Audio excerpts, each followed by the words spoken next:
pembahasan undang-undang MD3 ini? Dalam pertemuan tadi itu ada usulan-usulan yang disampaikan oleh koalisi masyarakat sipil untuk verifikasi RUU Pemilu, dan kami sampai pada kesimpulan bahwa reformasi di DPR itu tidak mungkin terlepas daripada reformasi terhadap undang-undang partai politik dan undang-undang pemilu itu sendiri. Dan misalnya masukan yang diberikan oleh koalisi masyarakat sipil tadi, bahwa tidak sembarang orang bisa direkrut jadi calon anggota DPR oleh partai politik, tapi harus menjadi anggota partai itu sedikit-sedikitnya 3 tahun dan harus melalui proses jenjang pekaderan di dalam partai. Nah, disitulah sebenarnya calon anggota DPR itu dibekali dengan kemampuan intelektual, pemahaman terhadap tugas dan kewenangan DPR, dan termasuk juga etika sebagai anggota DPR.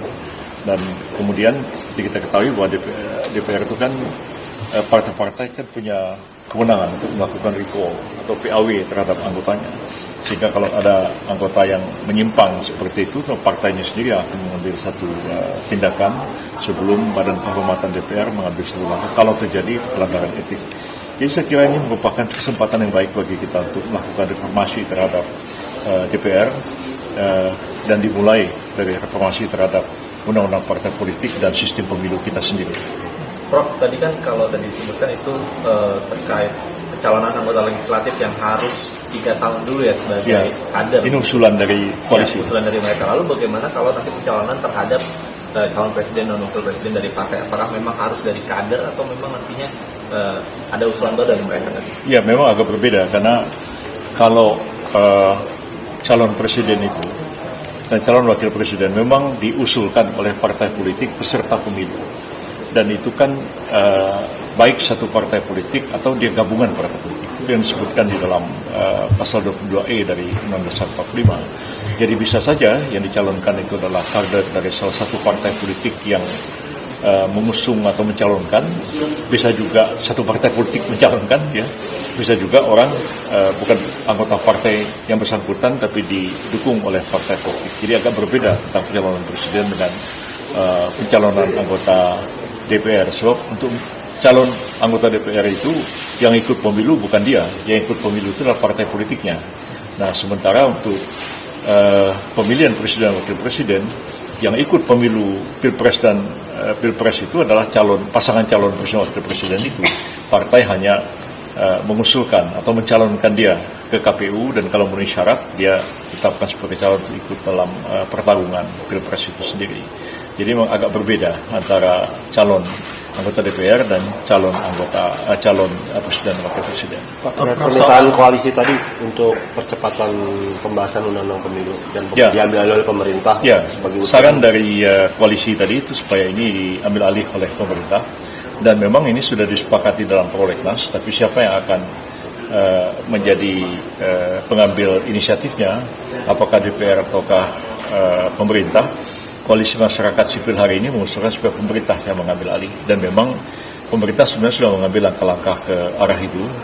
Kementerian Dalam Negeri juga sudah menghimpun masukan-masukan dan sudah mulai juga mengkaji masalah ini, walaupun belum sampai kepada satu draft yang disirkulasikan untuk kita bahas bersama-sama. Dan kami Kementerian Koordinator juga akan mengkoordinasikan pembahasan 3 RUU ini. Dan ini juga sudah ditegaskan oleh Pak Presiden beberapa waktu yang lalu bahwa kita harus segera melakukan perubahan terhadap undang-undang ini untuk melakukan reformasi di bidang politik khususnya. Kira majunya di tahun berapa nanti?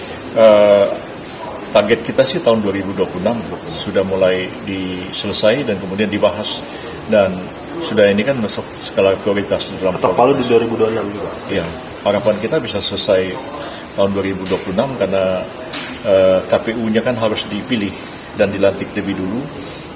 Paling tidak itu sudah setengah jalan, 2,5 tahun pemerintahan ini berjalan, sehingga persiapan pemilu itu berjalan lebih baik dibandingkan dengan pemilu sebelumnya. Kalau sebelumnya kan ada yang dipersiapkan oleh KPU yang ada sekarang, ya, tapi dilaksanakan oleh KPU yang baru. Itu kadang-kadang juga mereka tidak terlalu siap dan memahami sebenarnya lika-liku penyelenggaraan pemilu itu sendiri. Jadi lebih baik kita agak lebih panjang jangka waktunya KPU dilantik dan kemudian mereka lah yang mempersiapkan sampai melaksanakan pemilu itu sendiri. Prof. Yusril, izin mau yang soal yang lain, ini terkait dengan 3 orang hilang yang masih belum ditemukan pasca demo rusuh akhir Agustus. Ya. Dari Polda Metro Jaya menyampaikan bahwa sampai dengan tadi malam setidaknya mereka mengumumkan hasil penelusuran soal kerusuhan itu, belum ada dari pihak keluarga yang mengadukan ke Polda Metro Jaya. Tapi di sisi lain polisi mengakui bahwa sudah mengetahui informasi itu dari media sosial, mengingat itu juga sudah diunggah oleh Kontras. Menurut Prof. Yusril, apakah Polda harus jemput bola untuk mencari tahu atau tetap menunggu aduan dari keluarga dulu untuk bisa menelusuri ini, karena ini kan juga sudah hitungannya sudah lebih dari 1 minggu setelah mereka hilang? Ya, begini, kami pagi ini melakukan koordinasi dengan Polda dan juga koordinasi dengan Mabes Polri mengenai keberadaan dari 3 orang itu. Tentu nama-namanya kan sudah dimiliki oleh kepolisian dan juga sudah disebut-sebut oleh Kontras dengan 3 orang yang hilang itu. Walaupun memang setelah dibuka pos laporan itu lebih kurang seminggu, belum ada keluarga yang melapor kepada pos pelaporan yang dibentuk oleh kepolisian itu. Tapi berdasarkan juga pemberitaan media, polisi sebenarnya sudah berkewajiban untuk mencari keberadaan yang bersangkutan. Tapi kita juga menghimbau sebenarnya supaya kalau memang yang bersangkutan itu ada, tapi tidak diketahui di mana keberadaannya, supaya cepat-cepat juga memberitahu kepada masyarakat, baik melalui kepolisian ataupun melalui media massa, supaya tidak timbul kesan bahwa mereka itu hilang. Kan kalau kita ikuti perkembangannya, ketika terjadi demonstrasi yang berujung kerusuhan itu kan banyak sekali jumlah orang yang hilang, bahkan diduga penghilangan paksa, tapi kemudian kan akhirnya cuma 3 orang. Jadi kadang-kadang yang lain-lain itu yang nggak ketemu itu mesti juga harus segera mengumumkan di mana keberadaannya, supaya tidak menimbulkan kegelisahan bagi keluarga, dan juga bisa digoreng-goreng ke sana kemari. Hal seperti ini lebih baik kita himbau kepada mereka yang hilang yang 3 orang itu segera untuk melaporkan diri kalau memang sekiranya mereka dalam keadaan sehat walafiat dan bebas. Tapi kalau misalnya mereka betul-betul hilang tanpa jejak, keluarga juga memang melaporkan, tapi polisi juga akan mencari keberadaan mereka. Dan kami sudah melakukan koordinasi hari ini untuk memfollow up mereka yang sampai hari ini disangka hilang itu. Mudah-mudahan ya bisa ditemukan segera. Termasuk koordinasi dengan Kapolri juga terakhir? Ya, sudah. Dengan Wakapolri kita juga koordinasi. Soal follow up dari tuntutan dari tokoh-tokoh saat bertemu dengan Presiden tanggal 11 kemarin yang membentuk tim investigasi khusus, kemudian tim reformasi kepolisian, apakah ada follow up juga dari Presiden? Karena kabarnya ada kepres yang sudah disiapkan. Saya belum tahu sampai hari ini, karena memang pada waktu ada pertemuan itu Pak Lukman Hakim Saifuddin mengatakan bahwa Pak Presiden sudah setuju. Walaupun saya dan Pak Menteri Agama masih bertanya-tanya juga, karena memang tidak eksplisit dia mengatakan setuju. Dia mengatakan bahwa itu ide yang baik, yang masuk akal, perlu kita pertimbangkan. Nah, tapi sampai hari ini kita belum menerima arahan dari Pak Presiden apakah akan dibentuk satu tim gabungan pencari fakta atas demonstrasi yang berujung kerusuhan akhir Agustus yang lalu, ataukah pemerintah memandang keberadaan dari tim yang dibentuk oleh 6 lembaga negara bidang HAM itu apa itu saja, atau akan membentuk yang baru. Itu bukan kewenangan saya, itu kewenangannya daripada Presiden. Karena itu saya tidak berani mendahului beliau. Lebih baik kita tunggu arahan Pak Presiden mengenai masalah ini.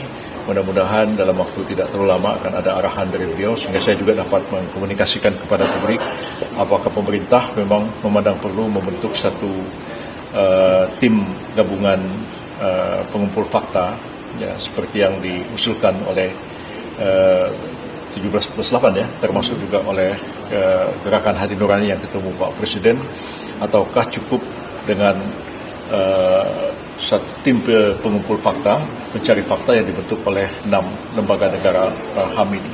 Kita tunggu aja perkembangannya dari Presidennya. Soal ide tim reformasi kepolisian itu, apakah menurut pemerintah atau menurut Prof secara pribadi sebagai Menko memang seurgent itu untuk diperlukan, atau cukup dari Kompolnas saja sebetulnya juga punya fungsi pengawasan juga terhadap polisi? Ya, tapi Kompolnas kan sebenarnya menjalankan perintah undang-undang. Tapi komisi yang dibentuk oleh Pak Presiden itu mungkin akan lebih jauh daripada Kompolnas. Dan tugas daripada komisi ini betul-betul melakukan reformasi, artinya pengkajian ulang terhadap kedudukan ruang lingkup tugas dan kewenangan dari kepolisian negara kita setelah dari tahun lebih kurang tahun 2003 atau 2004 ya, saya agak lupa. Pada waktu itu saya sendiri sebenarnya bersama Pak Matori Abdul Jalil, Menteri Pertahanan yang mewakili pemerintah membahas RUU kepolisian itu sampai selesai di DPR, dan setelah itu kan ada beberapa kali amandemen tapi tidak substansial. Mungkin undang-undang yang sudah diberlakukan lebih dari 20 tahun itu sekarang sudah harus dievaluasi kembali dengan menyesuaikan keadaan sekarang dan tuntutan dari rakyat untuk melakukan reformasi kepolisian kita. Jadi seperti apa nanti, nah ini tugas dari komisi atau komite reformasi inilah untuk merumuskan perubahan-perubahan itu, dan saran-saran itu akan diserahkan kepada Presiden nantinya. Kalau hal yang ini saya konkret, karena Pak Presiden mengatakan kepada saya, dia bilang, Prof, ini segera nanti kita akan bentuk komisi reformasi kepolisian ini, dan akan bekerja mungkin berapa bulan, dan nanti kita harapkan sudah ada hasilnya disampaikan kepada saya. Targetnya kapan itu mau dibentuk? Belum. Kalau itu memang sudah disiapkan kepresnya, dan mungkin akan segera dilantik ya sehari 2 hari ini, dan kita lihatlah dalam kepresnya nanti berapa lama dia diberikan tugas untuk menyelesaikan rumusan-rumusan tentang reformasi yang harus disampaikan kepada Pak Presiden itu. Tapi kalau mengenai tim gabungan pencari fakta independen terhadap demo yang berujung kerusuhan itu memang sampai hari ini nggak jelas. Tapi kalau pembentukan tim reformasi kepolisian itu memang iya, itu sudah dikemukakan Pak. Siapa yang akan menjadi leadernya nanti? Belum tahu saya, nanti kita dengar aja besok. Oke. Dan Ya. goalsnya ini revisi Undang-Undang Polri ya, Prof? Ya, arahnya akan melakukan revisi terhadap Undang-Undang Polri itu sendiri. Terima kasih ya. Terima kasih banyak, Prof.